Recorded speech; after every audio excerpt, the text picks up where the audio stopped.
pense que l'investissement dans les pays, dans l'agriculture, dans les pays en voie de développement est d'actualité. On en discute beaucoup au sein d'Agricorp, au sein de nos agri-agences. On m'a demandé de parler de mon organisation, qu'est-ce qu'on a fait chez nous en Europe.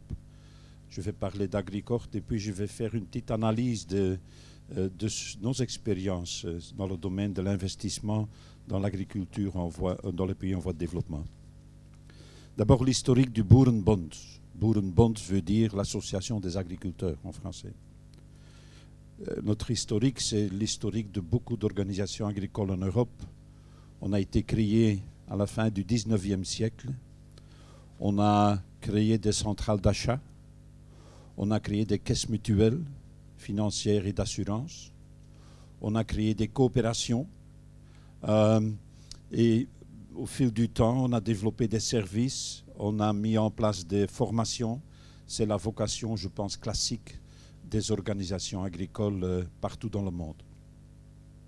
Aujourd'hui, on a l'héritage du passé. Le Boerenbond est actionnaire via un holding financier dans le plus grand banque assureur en Belgique, le KBC Group.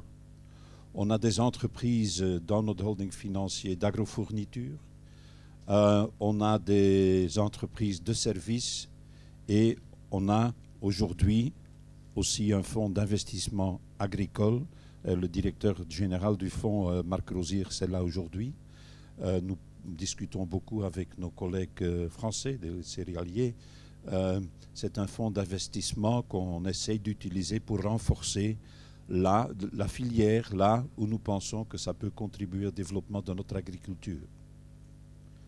Ceci étant dit, quand on regarde l'évolution en Europe, comme le président l'a dit dans son introduction, c'est après la Deuxième Guerre mondiale que la grande transformation s'est produite.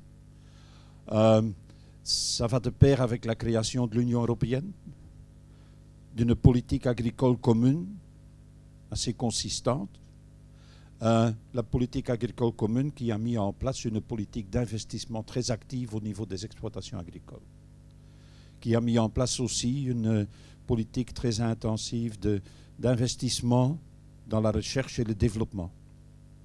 La recherche et le développement public. Je pense que ça a été les deux piliers pour développer nos entreprises agricoles familiales. Il est vrai qu'au niveau européen, la toute grande majorité des exploitations agricoles, ce sont des exploitations familiales. Mais je ne suis pas de ceux qui pensent qu'une exploitation familiale doit nécessairement être petite.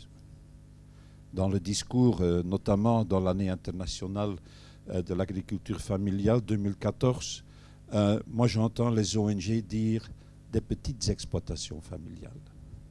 Une exploitation familiale ne veut pas dire de l'agriculture de subsistance.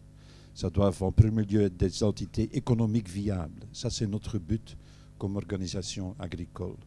L'agriculture de subsistance n'a pas de futur. L'agriculture économique, familiale, viable a un futur. Ça, c'est une différence bien marquée. D'ailleurs, en boutade, je dis toujours, Cargill, c'est une exploitation familiale. Et McCain, c'est une exploitation familiale. C'est du capital familial. Ils emploient du labour extérieur, mais c'est des capitaux familiales. Mais donc le modèle d'exploitation familiale, je suis assez d'accord avec la définition qui a été donnée.